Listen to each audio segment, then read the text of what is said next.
Welcome back. I'm Kim Bailey, she's Fulyana Osborne, and this is Inside Exec. We're continuing our discussion with John Pabon, and this week we're looking at what sustainability actually means within an organisation and the three hows. In that sense, what I'm hearing is that so much of what they need to address are people-based issues, one way or another.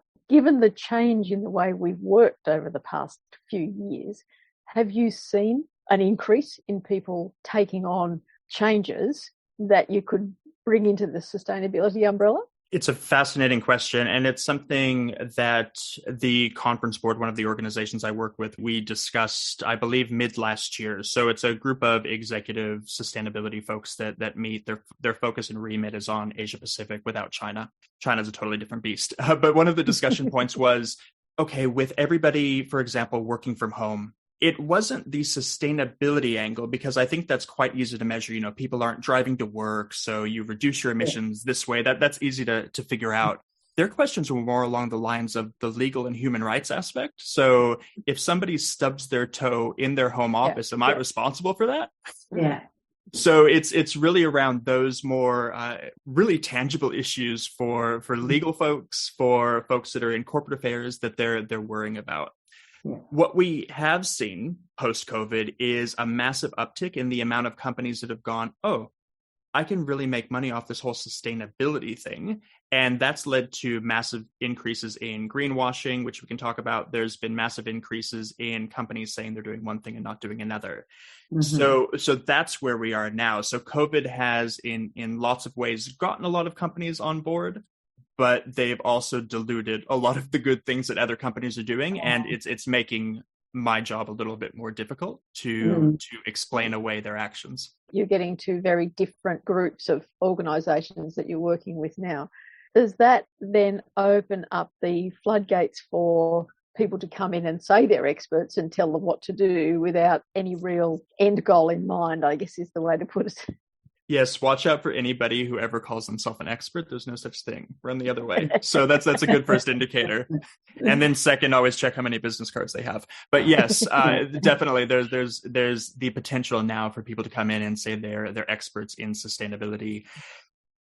Going back to that very first issue that we talked about, is that people don't know what sustainability means. Yeah. So that's fertile ground for people to come in as snake oil salespeople. So definitely be cautious with that. Look at the track record of a consultant or a company that you're working with. Yeah. And certainly when it comes to sustainability, I would always recommend, whether a company is mature or not, to bring in external assistance. It just makes more sense. Don't try to do this on your own. Bring in the experts. They already know what they're doing. You'll get to where you're trying to go to a lot faster with a lot fewer mistakes. Yeah. That wasn't a shameless pitch for myself, but just in general, a good idea for business. No, I'm actually... We don't mind the shameless pitch. That's fine. On that point, say I'm in a company where I'm at that stage and I want to do the right thing and I don't want to listen to people pretending they're experts. Where do I go? I mean, okay, we could start in Australia. Where do I start, or where is the rules or something I can start off with? It's not easy, especially in Australia, because in sustainability in general, we don't have associations like a lot of industries do. There's no equivalent to the Public Affairs Institute for Sustainable People. So that doesn't exist. It does require looking at what other companies have done. And I explain to people that sustainability is industry agnostic in a lot of ways. The problems that you have in one part of a business or in one business, somebody's probably already answered. So we're not starting from scratch. So really to look at where those case studies are and try to find how they then can help you get to a point where you can start to bring in external help, or you can have a very strong foundation. And I know I talked a little earlier about how some of these things are dependent on industry, but a lot of the basic foundational questions that companies would have, they've already been answered. So just go with those. Yeah. Mm-hmm. No need to reinvent the wheel, especially with what we're doing. We have enough stuff to focus on.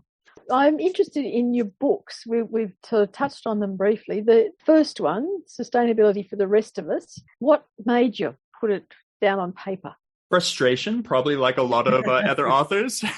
What I was seeing around the time I started to think of the book, and this would have been 2017, 18, was a misunderstanding, certainly, of what sustainability is, and a misunderstanding at a individual level, what I as a person can do about it. So the book is primarily focused on really tangible ways that people can make a difference. That could be changing your thought process.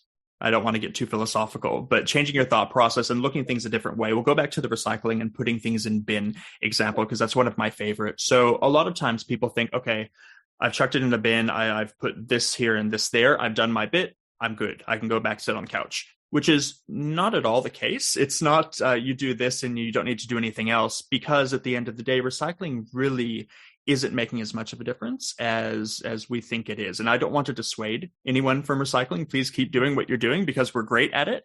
But at the end of the day, only about 10% of all recycling comes from households. So by and large, the business sector needs to be the ones responsible and really sorting out their trash, because we're not making as much of a dent as we think. And that really then bleeds into my overall perspective on sustainability, that it has to be on the corporate sector, the private sector, to really be leading building a sustainable future. The bottom-up approach, we've been doing that for close to 100 years, and it worked to a point. I think we're well past what individuals are able to do on their own.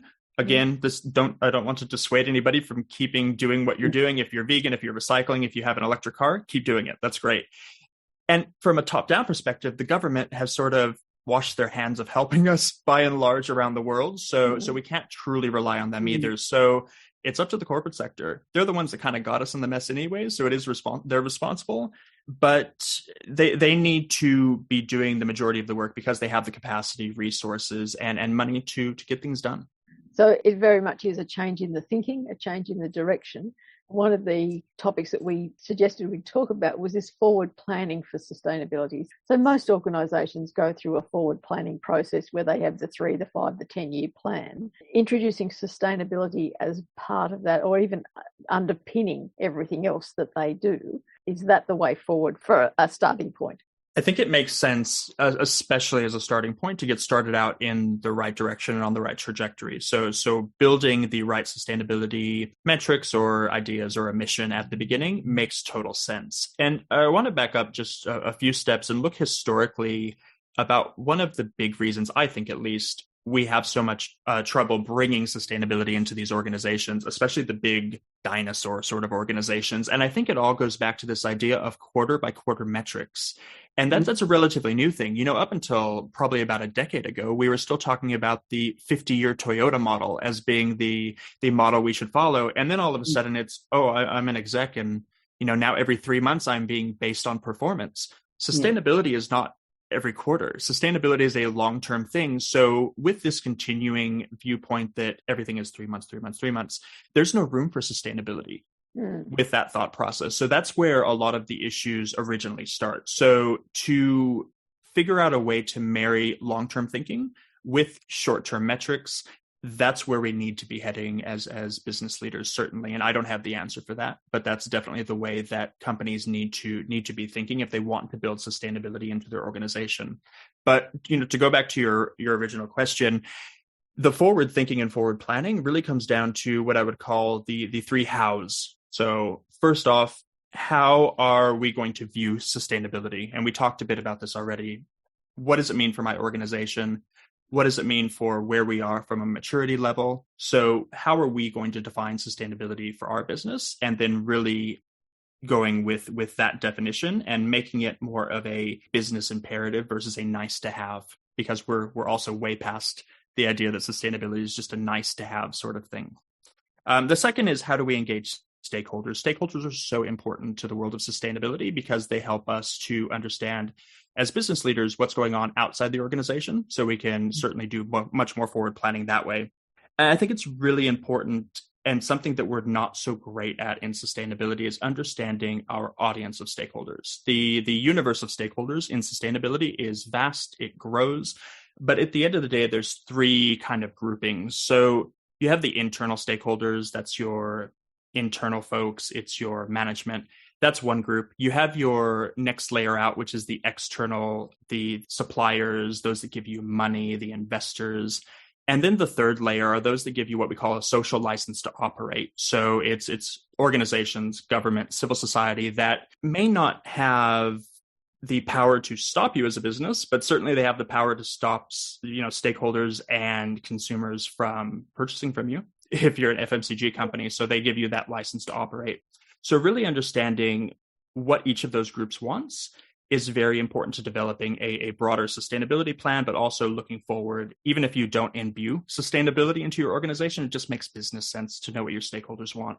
And then the third how is how we're going to govern all of this. How are we going to make sure we're actually doing what we say we're doing? There's no sense doing a materiality analysis, putting a strategy in place and talking an amazing game and putting a mission in place if you're just not going to do anything with it. It's a waste of everybody's time, and it's certainly a waste of money. And that's where a lot of things happen. And, as a lifelong consultant, we see this all the time. Companies will pay millions of dollars for a piece of paper that they never look at. It just it boggles the mind. And it's even worse in sustainability, where there's lots of strategies and there's not so much execution. So how are you going to make sure you're doing what you're being told to do? It's getting back to basics, really, business basics. We both come from a public sector background for a long time before we went into the private sector. So we know all about the manual that sits on the shelf that no one looks at. Which I think brings it back to the government. And I think it says that, for example, people work well with incentives or with fines. So organisation, if you spill oil on the harbour, you got to clean and you got to pay a fine. You also got to demonstrate X, Y, and Z. So I think we got to get to that point where it hits the hip pocket, right? And then within the organizations, the person is firstly the CEO in their performance, because they're usually employed for a contract of 3 to 5 years. And then everybody else has to meet it and cascade down. And I hear what you're saying about the short term, but if you put it in that will affect their bonuses and their promotion, it's tracking towards that sort of thing. It's got to be a bit harder than it has been. Absolutely. And that goes to this idea of tying those KPIs to sustainability metrics. It has to be that way. I agree 100%. So that's where companies need to be moving. If I want to wax positive for a second, we're at the beginning of this virtuous cycle now, where I am a firm believer that in 10 years' time, those companies that are not playing ball now are not going to be around anymore. It's going to be an exponential growth with sustainability, because we're already at this stage where companies are realizing there's a financial incentive to it, but they also realize that on the other end of the spectrum, they're going to be fined and pilloried if they do anything bad. So we're at the starting phase of this now. And as more and more companies begin to evolve with sustainability, the competition to diversify, to differentiate is just going to increase exponentially. So we're headed the right direction. And I do think in the not too distant future, we'll see executives having all of these KPIs tied to sustainability. The thing that occurred to me while you were talking about stakeholders was that there is an opportunity for the stakeholders to be the drivers of introducing sustainability. And that's not unheard of, but it's also, if we took away the sustainability word and said, well, the stakeholders are telling us that we have to have a safer workplace, we let them do that. You've got to be listening to the stakeholders at a whole different level and about different things than we have done previously.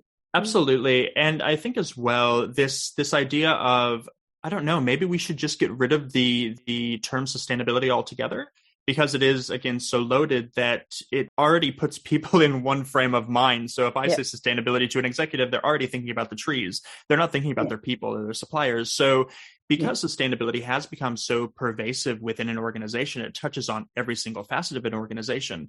I'm not so sure we need to keep talking about sustainability as a term at all. Just talk about your worker rights, talk about what's happening in your supply chain, talk about the recycling program or the philanthropy that you're doing, but don't introduce it with just, this has to do with sustainability, because it's now we've infiltrated every part. I think that's absolutely spot on. I'm old enough to go back to when we talked about occupational health and safety, which is health and well-being now, and it's come a long way. But at the beginning, when you said, no, you've got to wear hard hats on sites or boots or whatever, they weren't ready for it. And they were saying, well, I've done that for the last 40 years. And, oh, it's okay, these accidents do happen. Until the transition was made saying, this is how many people you lost in the last year. This is the impact of it financially. And now nobody's going to come and work for you because you're not a good employer, and so on. The same when it was quality introduced. Why would I do that? That's rubbish. No, because you reduce cycle time, you reduce double handling, and you save that much money. Oh, I'm listening now.